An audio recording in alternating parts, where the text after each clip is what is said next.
tilt your microphone up a little so you're talking right into that, just the end of it. Yeah, there you go. Perfect. Oh, great. Yeah, say hi to the camera. Hello there. Hello there, Lake County. Yes, Andre Ross, candidate for district attorney, has just joined us here on Lake County Magazine. Thank you for joining us. Where else in the world in my lifetime would I ever sit in the same room with a sheriff and an attorney? That's just not right, folks. Well, you had to do it before, but it was different circumstance. Let's not go down that road again.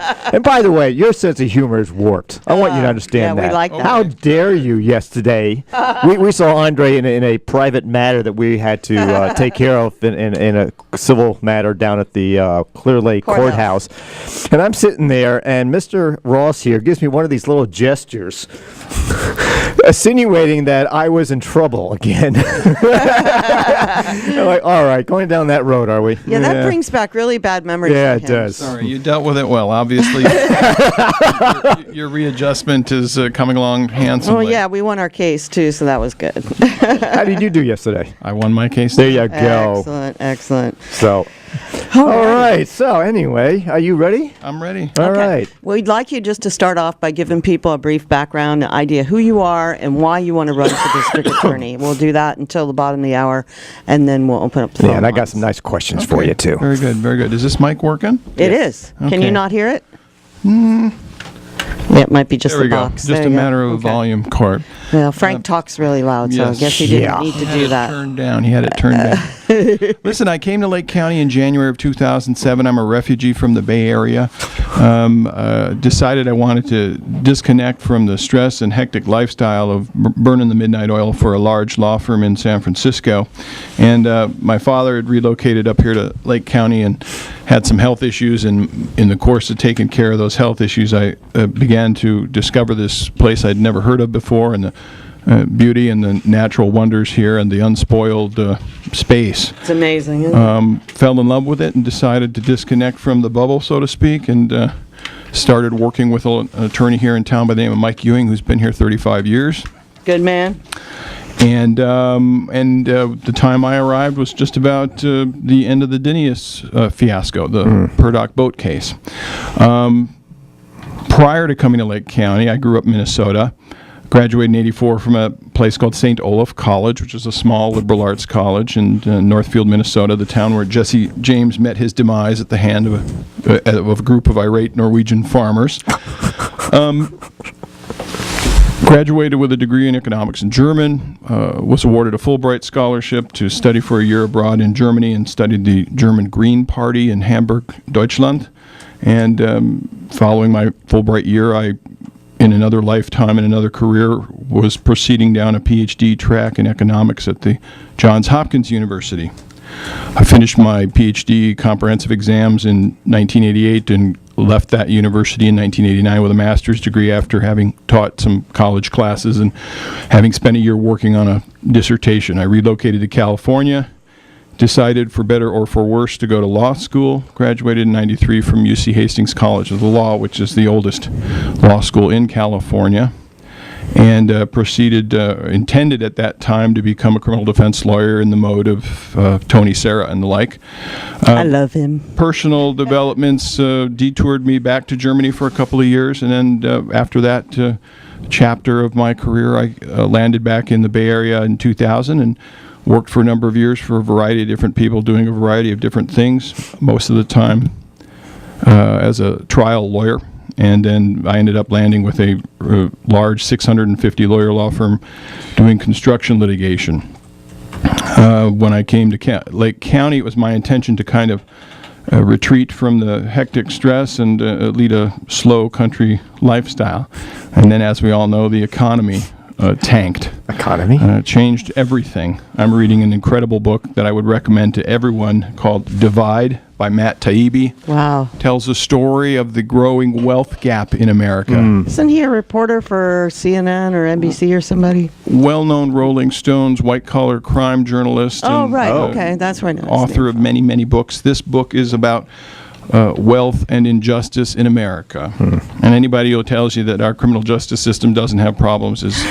Excuse me? is- Yeah, it does. We have firsthand experience. Thank you. Anyway, I recommend the book. It's probably on its way to getting a Pulitzer, and it's very entertaining and alarming at the same time. You know, I find it, in my personal and business career, I've met many, many, many attorneys at law. You are probably the first one, except for maybe one or two master tax attorneys I've met, that actually have a more of a diverse education and background, where you actually understand. I think your resume or your bio on your website basically said macro and microeconomics. Mm-hmm. I'm not tooting your horn here, but to me, having that type of economic and business knowledge in conjunction with being an attorney at law, I think gives you a different advantage or a different perspective on certain cases or certain... Well, a good attorney or a capable attorney has to have a lot of tools in their toolboxes. You've got to have a good head on your shoulder, got to be able to think fast, got to be able to communicate well, got to be able to read information and reports and understand quickly and make very important decisions on the fly. I've been blessed with a lot of luck in how I've shaped my career academically. I've done a little bit of overachieving early in my lifetime with scholarships and whatnot. I can talk to an expert about almost anything and understand pretty much what's going on without a whole lot of having to catch up. Math is not a problem either. One of my areas of concentration as an economist was in the area of statistics and econometrics, so I'm certainly familiar with Down my road there. how one can use statistics to misrepresent facts. Yeah. Thank you. Thank you. And what one needs to, how one correctly uses, one can correctly use statistics to support one's arguments. Well, I can tell you from personal experiences having attorneys as clients, most of them can't count past two. Oh, that's not nice. And But I'm talking about from a taxation point of view, not physically. well, I'm not a tax person. I take my information in and let somebody else do that for me, and I ask, what do I need to pay the government, so they'll leave me alone for another year. And, You need a new leave it- accountant. That's Dan. way If too that's your trusting. question, you need a new accountant. Leave it, don't practice tax law and don't answer tax questions. There you Try to limit myself to areas that I feel like I can competently answer questions. I had as much as I could last night after all the running around we do in our lives, looked at your website. Mm-hmm. Your website from a political point of view is... And what is that web address again? www.andremross.com. Oh, you're getting good at this, aren't you? Oh, boy. That was an unsolicited commercial, folks. Your website is not a normal political website, because I don't call you a politician. I'm not a politician. And I was extremely impressed. And those who listen all the time know my background and my story and all that good junk. I found it extremely impressive the way you described what a prosecutor's duties are and their responsibilities, and what the attorney for the defense responsibilities and duties are. And my question, if it is a question, in your knowledge and your experience, I have seen prosecutors not adhere to what your standards are, that what you wrote on your website. If you become district attorney for Lake County, how do you think you can manage or administer your staff to ensure they accept and also apply your principles? Okay, well, I'm not going to take credit for any of those principles that I put into my statement on my website. Those principles are well recognized in the law, and those really what I did is summarize what the ideal prosecutor should be. And I don't think you're going to find more than one or two people in that entire district attorney's office over at the courthouse that might disagree with one or two of the things I wrote. None of the deputy DAs can find anything in what I've written that they would dispute.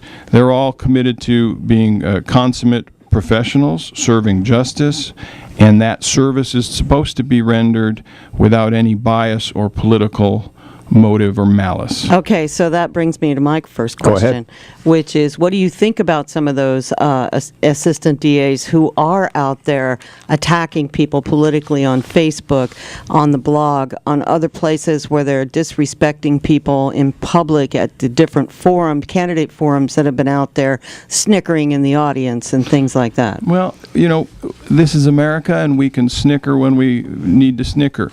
But is it professional? That's my question. You didn't let me finish my Sorry. response. I think that there are some very capable, qualified deputy DAs working for the district attorney's office. Most of them, if not all of them, with one or two exceptions, were hired by Mr. Anderson's predecessor. I've watched them work. They're all committed to doing a good job, and they're capable folks. What they do on their Facebook pages with respect to their personal politics is none of my business.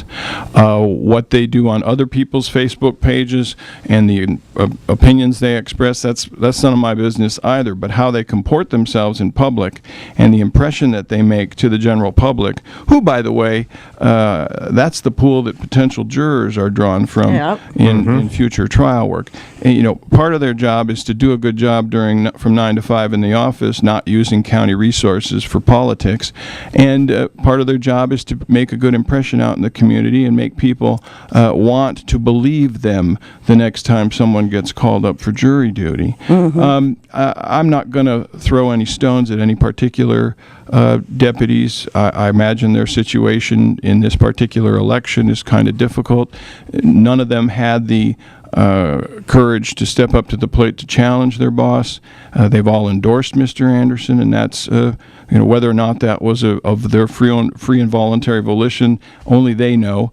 But they've got a difficult job to do, and they need to keep peace in their office. And quite frankly, some of them might not be friends of Andre Ross's. Yeah. I don't have a problem with that. Well, I know I have actually asked to be excused from a jury pool because of a certain ADA who was on the case, that I felt uncomfortable and that I would not be able to give a fair and balanced judgment based on the fact of who he was.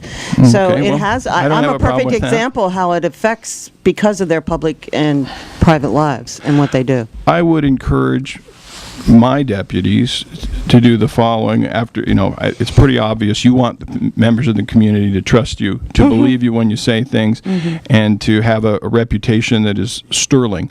I would strongly encourage my deputies to act in a thoroughly professional way in public, and would not try to interfere with their own freedom to express themselves about politics.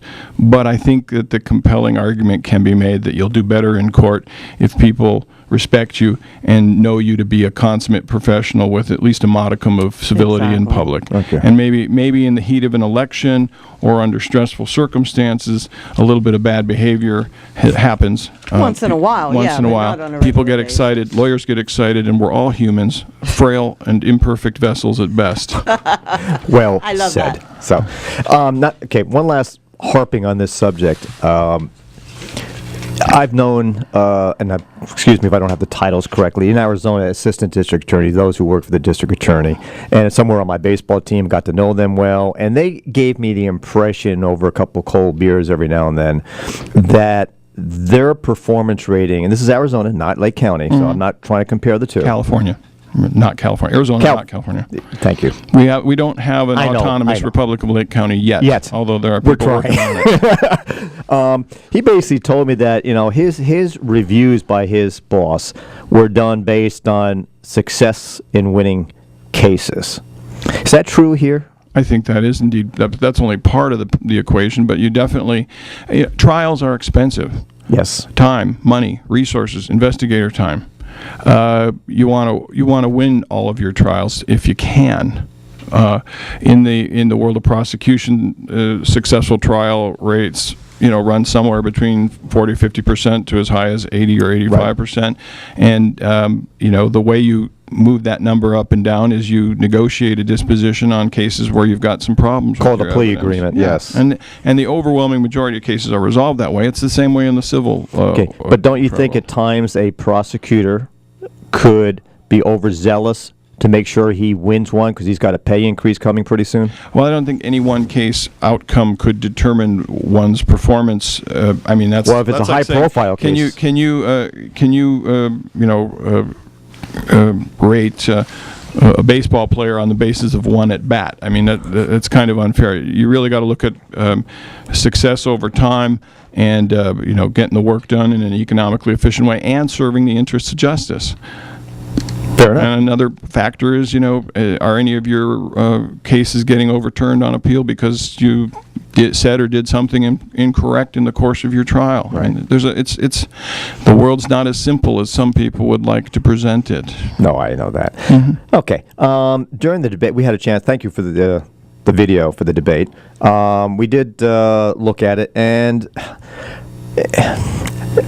without trying to sound prejudiced one way or the other, because I am human.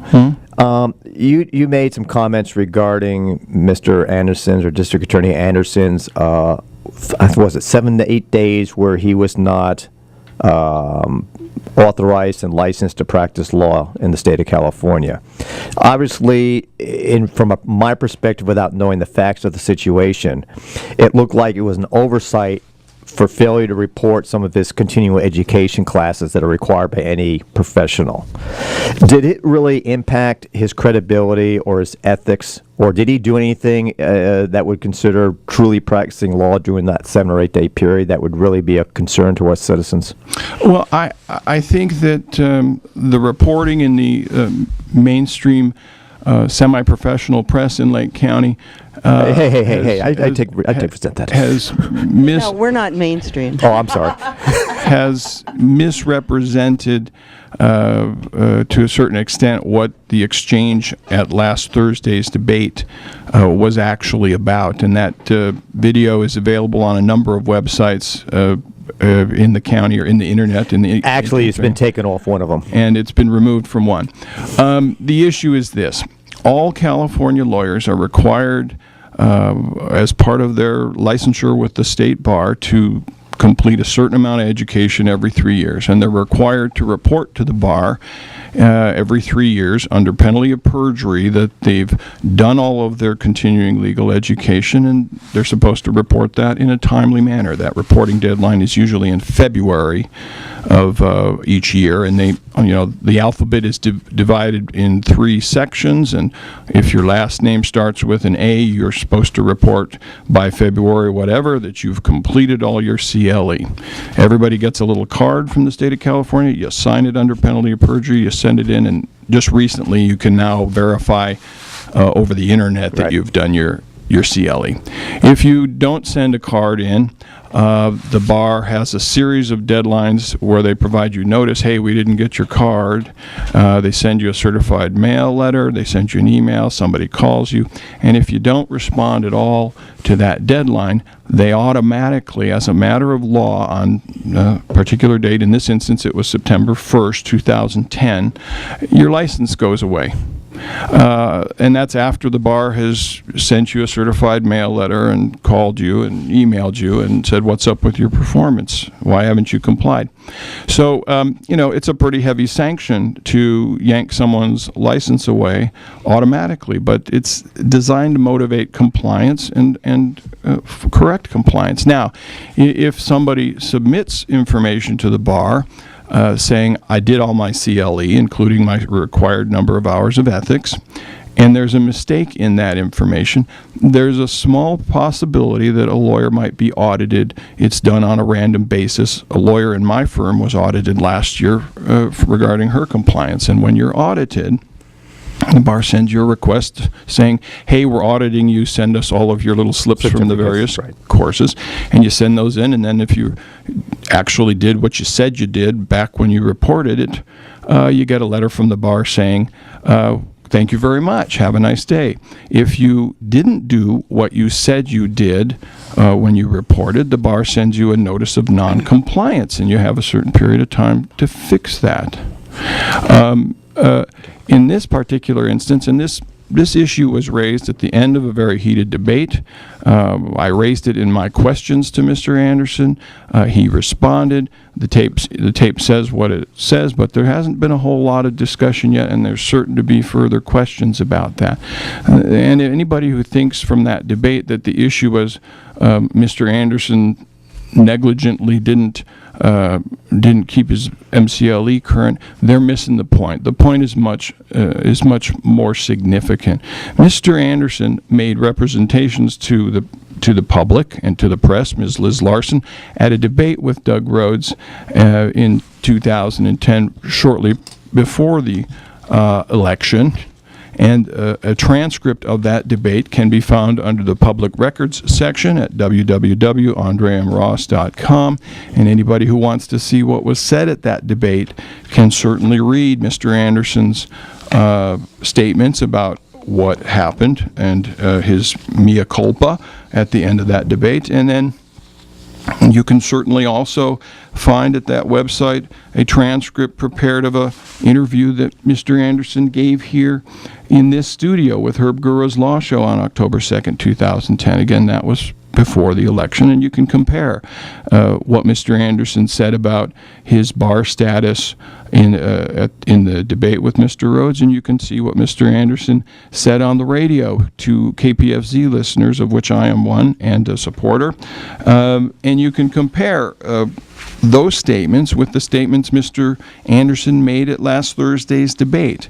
And what I respectfully submit is that Mr. Anderson's statements are not credible and conflict with one another.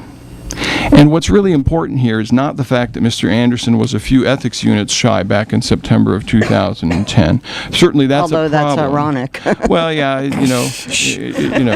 I guess it's only, I'm going to reserve statements on that. Thank you. Because we have another debate coming up this Thursday night, and I'm sure that this topic's going to get discussed at that debate. We'll be live broadcasting. But what in my opinion matters is what those statements and how they've evolved over time, and the inconsistencies and the contradictions in those statements, and the things that weren't said to the voters back in 2010 before the election. I think it creates a credibility issue for Mr. Anderson. It's not a matter of him having been negligent. Sure, he was negligent. Most any lawyer would be embarrassed by that. But the office Mr. Anderson was running for back in 2010 is a very powerful office. The holder of that office has absolute immunity from liability for his actions, and the holder of that office has an obligation to be truthful and to serve justice at all times.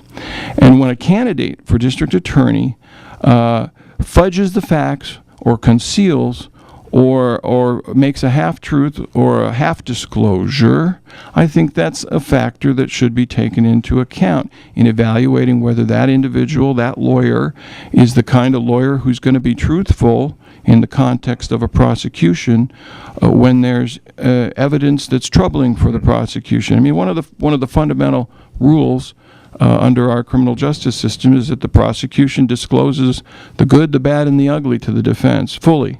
And one of the hopefully uncommon failures or foibles, or when prosecutors get in trouble, is when they fudge on that obligation, when they withhold evidence or information that's exculpatory, meaning it serves the interests of the defendant or somehow is damaging or harmful to the prosecution's to influence the case. Okay. And so it's really an oversimplification to say, oops, I was negligent, it's not a big deal. And I think that the description that Mr. Anderson used when he was called by one of his deputy DAs on the radio was, it's a non-issue. It's not a non-issue. It can't possibly be a non-issue. If there was anything ironic about that debate in 2010, it's the fact that at the beginning of the debate, and again, the entire debate transcript is available on www.andreamross.com under public records. Mr. Rhodes issued an apology to Mr. Anderson for having challenged Mr. Anderson for not having a particular credential at another debate. The debate started out on a very civil basis with one candidate acknowledging an inappropriate or an attack on the other candidate's credibility. At the end of the very same debate, Mr. Anderson popped off with a disclosure of some new information that a responsible journalist would have followed up on in a heartbeat. And we don't have very many responsible journalists that was in the before our That's- time. yeah. So let's we move do on have a a bit. caller. Yeah. Hello, you're on the air. Hello, Hello? caller, are you still with us? Nope, I must have given up. Oh, well. These darn Caller, attorneys please with call the long back. answers, I They can tell you. call back. Well, it's important. What I know it is. It is, it is. And I don't mean to be droning on. No, you're doing fine. But what I really, really want to know, well, here comes the caller again. So it doesn't matter what I really, really want to know. That's for sure. Hello, caller, you're on the air. Yes, I have a question for Mr. Ross. Actually, two questions. Okay. What management experience does he have? And if he has any, what budget did he have power over? And the second question is, how many criminal law jury trials has he done? And who wrote Thank these? you. And did somebody in the DA's office write these questions for you? That's not fair. Thank you, caller. Okay, thanks very much. Okay, bye. Listen, I've managed to manage my life quite well. I've got a master's degree in economics, and I've qualified for a PhD. Reading budgets is not hard Shouldn't for be a somebody problem, yeah. who spent 3 years at a prestigious East Coast Ivy League caliber economics program. And quite frankly, I don't know what management experience Don Anderson acquired in his 20 years of working as a family law lawyer, sole practitioner here in Lake Well, County. let me re-ask that question. We then. do have another call. Okay, I'll make this real quick. And I've met many people who have much more brain cells than I'll ever have in my life. But yet, when it to applying theory to practical application, they get lost. So I'm extremely impressed with your educational qualifications. So do you think you can apply your education into hands-on management of dealing with analysis of trial costs versus the end result versus staff increases and all that other stuff that goes into managing a budget? I don't see there being any problems with that. More importantly, I've certainly spent a lot of time learning a lot of stuff. I have some significant abilities to learn new stuff too. Life is a continual learning process. Yes, it is. And nowadays in the world of management and employment, nobody's an expert in HR and accounting and forecasting. You got people who have those skills, and they already exist. They're already there. Okay, the second part of her question was, how many criminal cases have you been involved in? Can you give us some kind of rough idea? I practiced criminal law for about a year out of law school. I don't know how many cases I've involved in, and I've never done a criminal jury trial. Okay. But the Office of District Attorney, the position does not require the DA to be a lead trial lawyer on all cases. Right. That's what the deputies and the number 2 DA are there for. Very good. Okay. Do you believe in the believe in the theory of a good person surrounds himself with better people? Absolutely. Thank you. Okay. Caller, you're on the air. Okay. Caller, you're on the air. Yeah, I have a question for the candidate. All right. What's going to happen when your brother-in-law breaks the law, or your best friend breaks the law, or somebody in the family, or somebody that you're associated with breaks the law? Because we have a DA right now that gives a free pass to all his buddies. I've heard that from a lot of people. I think the wise choice for a district attorney when their close family relative or their brother-in-law gets in trouble is to make sure that case is handled by the most capable other district attorney in that office.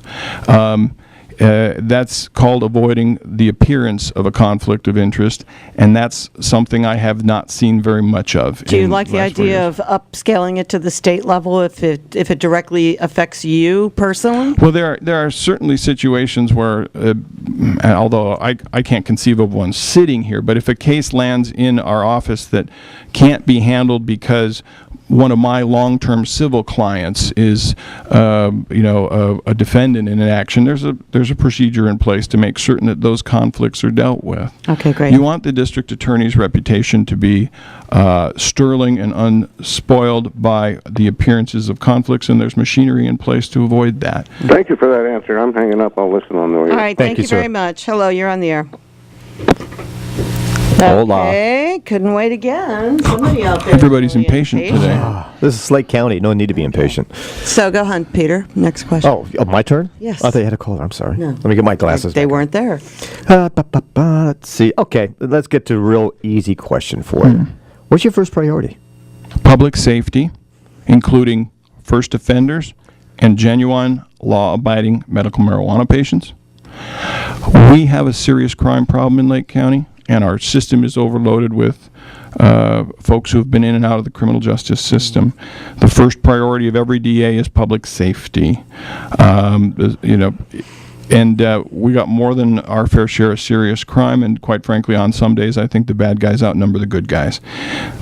Sometimes. Well, isn't that the And- sheriff's job, though? Well, it's not just the sheriff's job. No, he has to back up the sheriff. It's the sheriff. I'm playing devil's advocate here. Come Lakeport PD, Clear Lake PD, Highway Patrol, Fish and Game, and there's a host of other agencies, federal agencies as well. The district attorney's office is there to punish criminals and convict criminals and deter crime and support the victims of crime. And there's also a separate branch of the district attorney's office, usually they call them investigations bureau, that have investigators, sworn peace officers who investigate and support the DA's office in prosecuting other crimes that aren't brought to the attention of the DA by existing law enforcement agencies. Do you support the policy of being able to pay your way out of community service, et cetera?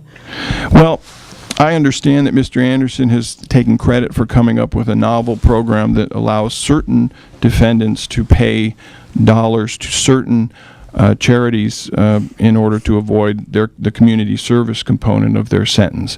And, I think community service is something that has some very beneficial effects, especially for folks who benefit from that experience in terms of developing better life skills, better coping skills, and additional skills that will hopefully keep them out of the system, out of the criminal justice system. I think the very fact that Mr. Anderson is marketing himself as somehow the author of this new charitable program is kind of disingenuous. The benefit that flows from that program, doesn't need to be used as a political tool to bolster one's appealability as a candidate, bolster one's appeal as a candidate.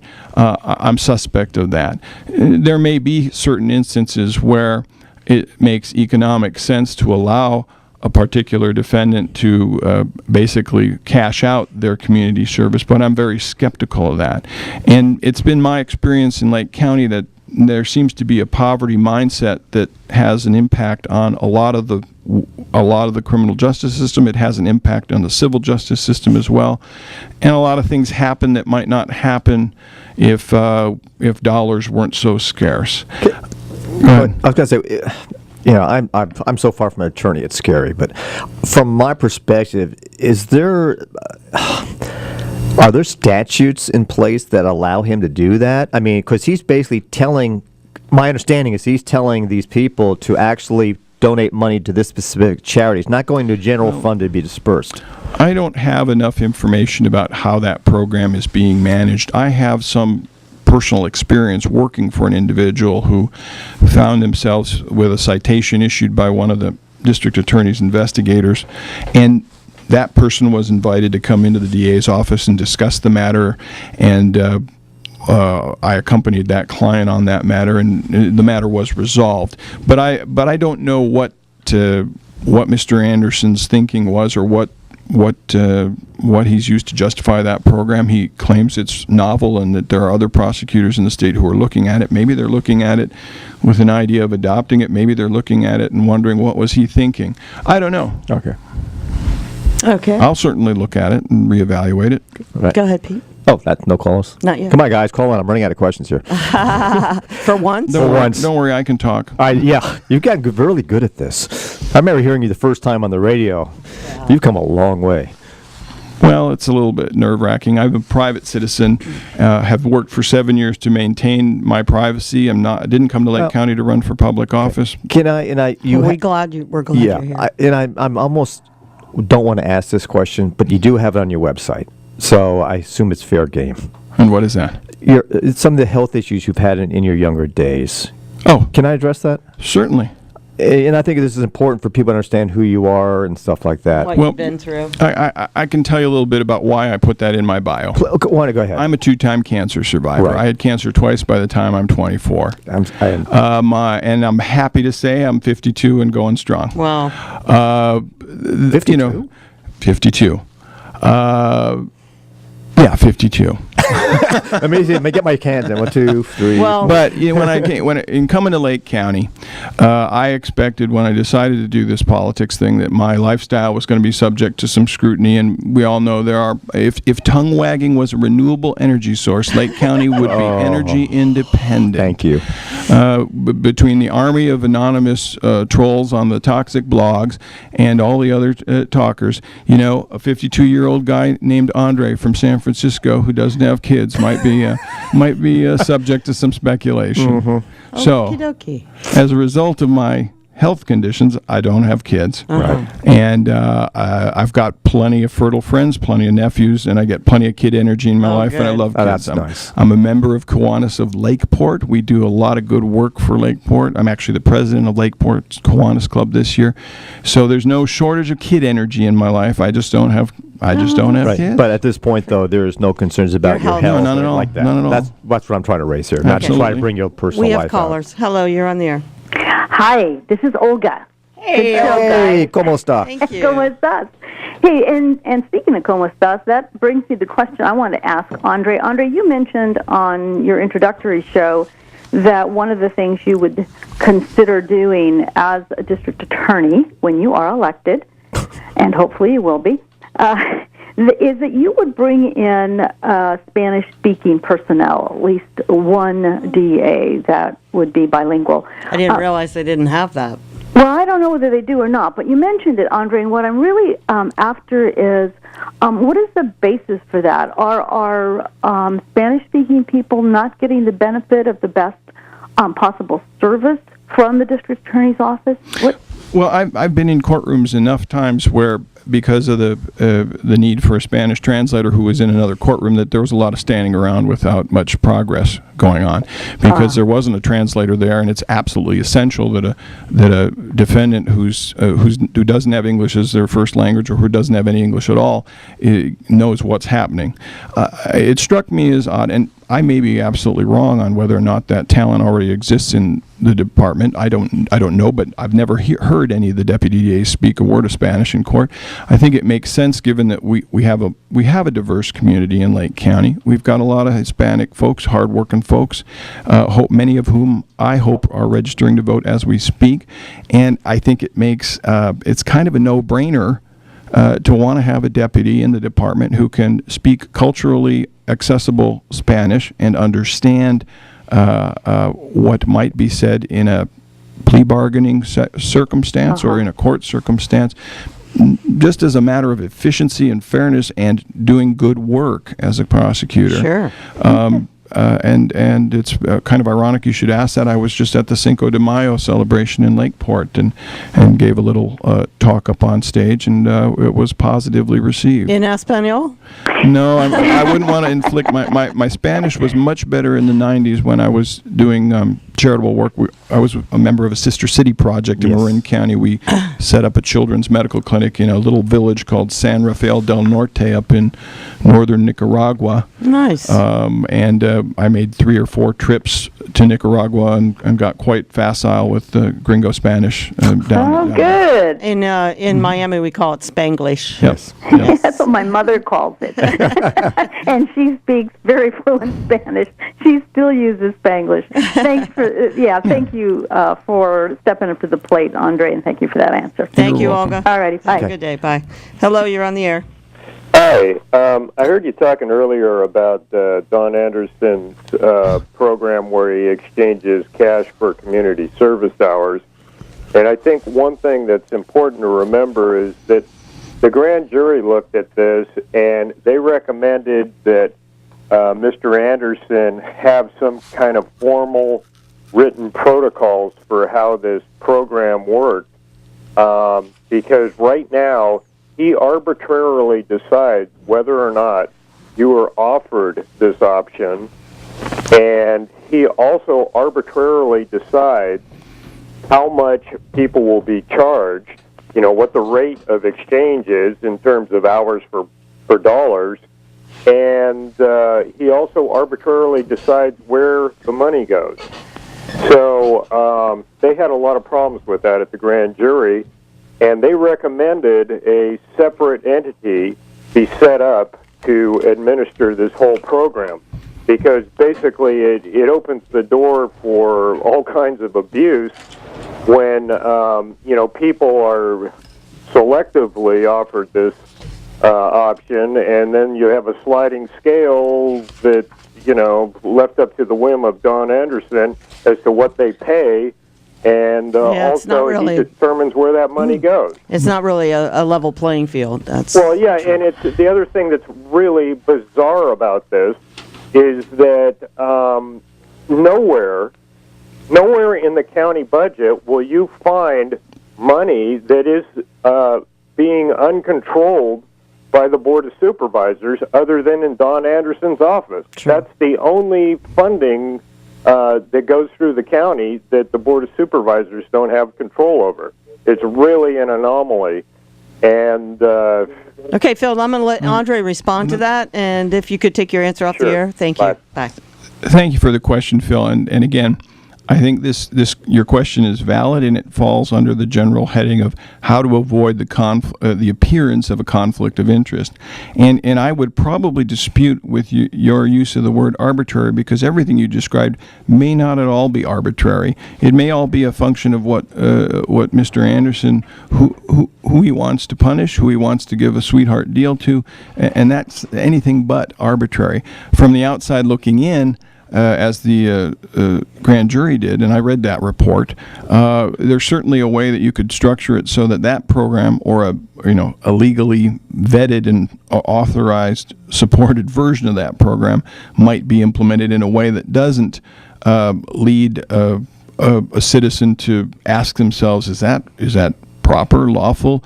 What about the, who gets the money, and why do they get the money, and what's expected in return for that money? And really, I think a better district attorney should be able to recognize the problems and set up a program like that in a way that those problems are addressed, so that that district attorney's reputation is not damaged by the appearance of any wrongful behavior or conduct. Yeah. Unfortunately, avoiding appearances of conflict doesn't seem to be something Mr. Anderson is very strong at. Okay, thank you. And I usually don't put both lines on at the same time because we get bleed through. So I'm gonna call caller 1. Say hello. Hello? Yes, you're caller 1. Caller 2 will be with you in a minute. Thank you. Yes, hello? Yes, hi.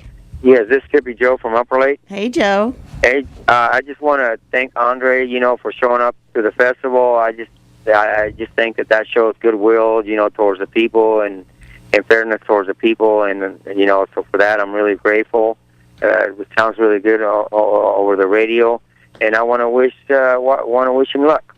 Well, thank you, Hippie Joe. You put on a good party. I like reggae music. I like dancing, and there were some peaceful, friendly, loving folks there having a good time, family-oriented animals, and a little perfume in the air, and it was a really fun time. And I liked you in the overalls, dude. That was awesome. I have overalls. I didn't even recognize you. But anyway, that just shows me that it's goodwill, in your attitude towards the people of Lake County, and there's nothing wrong with going to festivals like that, letting your hair down and being able to enjoy yourself and relax for a little bit and let all the pressure of society loose, and then continue to go back to your job. So for that, I just really want to thank you from the bottom of my heart, and I think it's a good gesture for the people of Lake County. And you guys all have a blessed day. And do it again. Do it again. Yeah, soon. Thanks, Joe. Thanks, Joe. All right, Love bye-bye. you. Bye. Hello, you're on the air. Hello, Terry. Hey, Bonnie, how you doing? Oh, hanging in there. That was a great thing out there, Hippie Joe. It was fun, wasn't it? It was fun. It was really glorious. I have a question for Mr. Ross.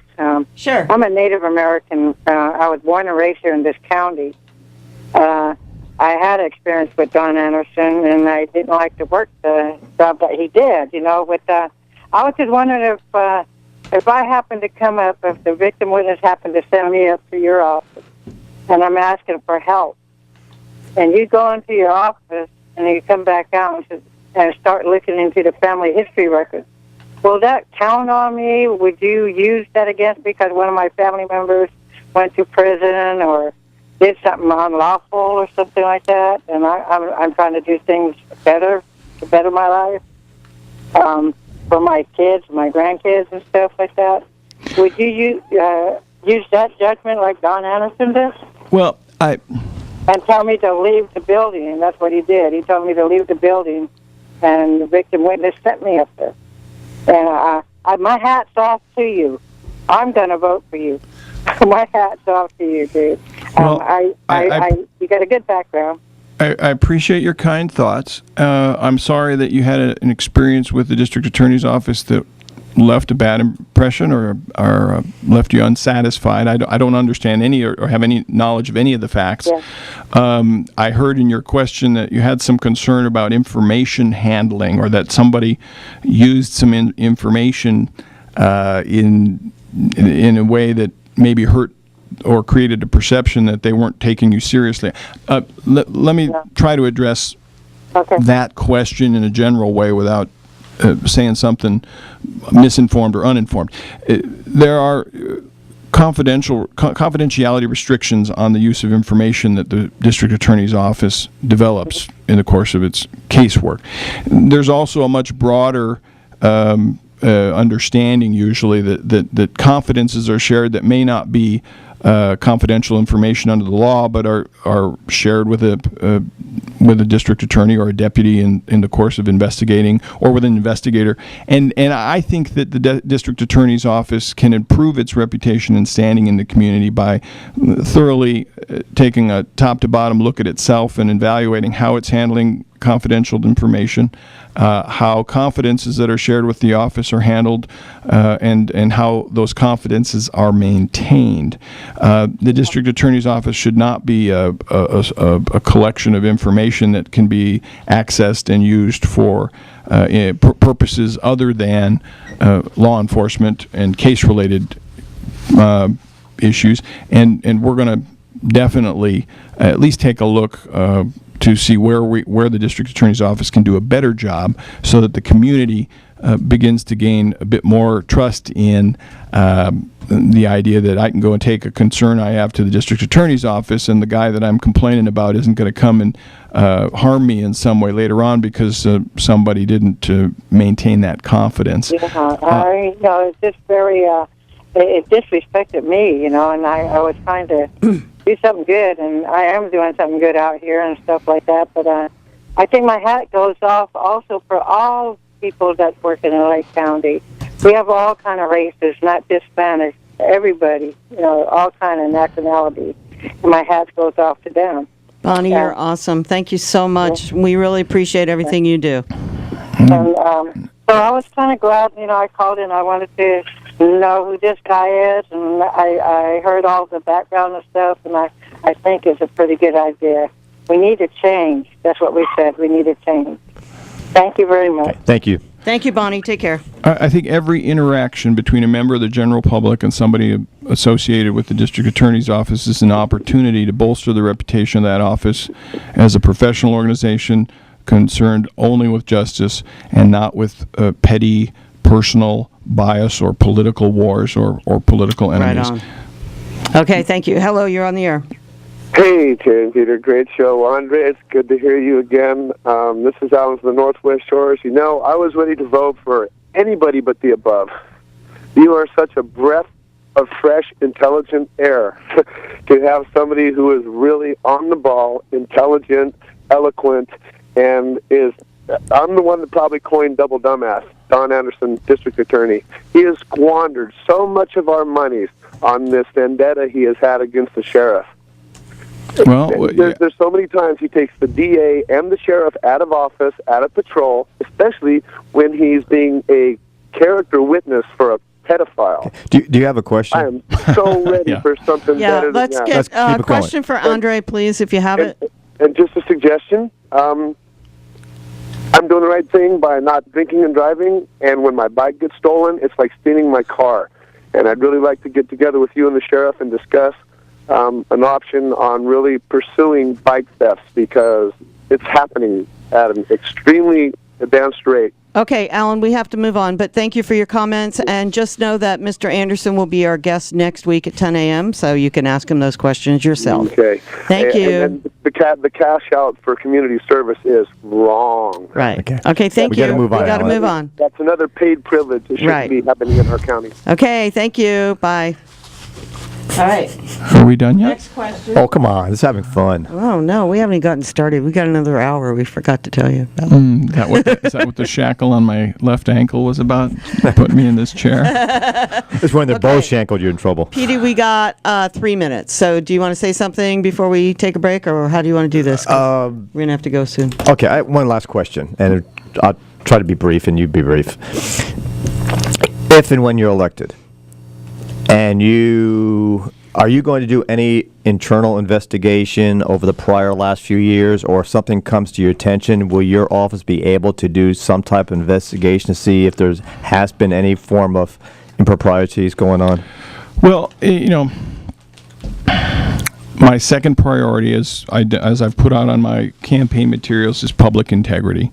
I think there needs to be a renewed emphasis on ensuring that government in Lake County, be it county government, city government, or other various agencies, all follow the law and give the public the distinct and clear impression that they're committed to good practices.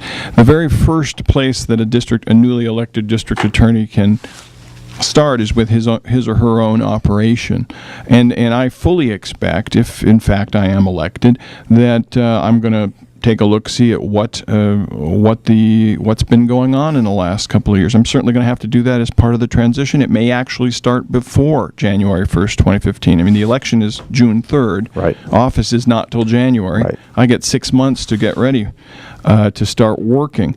I expect I hope to be able to tell the citizens of Lake County that all is well. And if there isn't, and if there are things that need to be addressed, they will be addressed. Right now, I think the district attorney's office is overly secretive about what it does. If you go to other county websites, for example, you can see the district attorney's office tells the voters, I understand, I'll be done quickly, what it is what their investigation bureau is doing. You don't know that, what they're doing here in Lake County. There isn't any place you can find that information. That's a communication problem that can be addressed quickly. And I'm not a conspiracy theorist. And Mr. Anderson did talk about the news releases that he issues, and I can tell you, as one who receives those, maybe 4 times a year I get a news release. Well, the last press release issued on paper that's on the county website was from John Hopkins back in 2010. Unless that's changed I have got recently. some from him, but not. I don't know if they put it on the We haven't done website. the opinions piece, have we? Opinions piece? Yes. Regarding- This is only our opinions and no one Oh, yeah. else's. Right. We better Just do to that. remind everybody Yeah. that this is the opinions of the speakers only, do not necessarily represent the views or opinions of KPFC. Thank you. And you can blame us if you have a problem with it. Okay, so we're going to have to move on. right. Unfortunately, we got 1 minute left, and I got to move on. So, I got to go too. I You got a got an appointment. quick comment before we come. I think the debate last week was very interesting. It's worth a watch. And Thursday night, Middletown Area Town Hall, 6 o'clock. We're going to go forward with that and to have further discussions. Okay. And good luck with we'll your be talk with Mr. Anderson next week. Broadcasting it. Thank you very much. And also our guest next week will be candidate for Assembly, Joe Cravoza. So, well, thank you for joining us. Sorry we got to rush. And we'll talk to you all real soon. You're listening to KPFC 88.1 FM in Lakeport and all around the lake. This is Terry and Pete, Lake County Magazine. And we'll talk to you next week. Have a great one. Bye.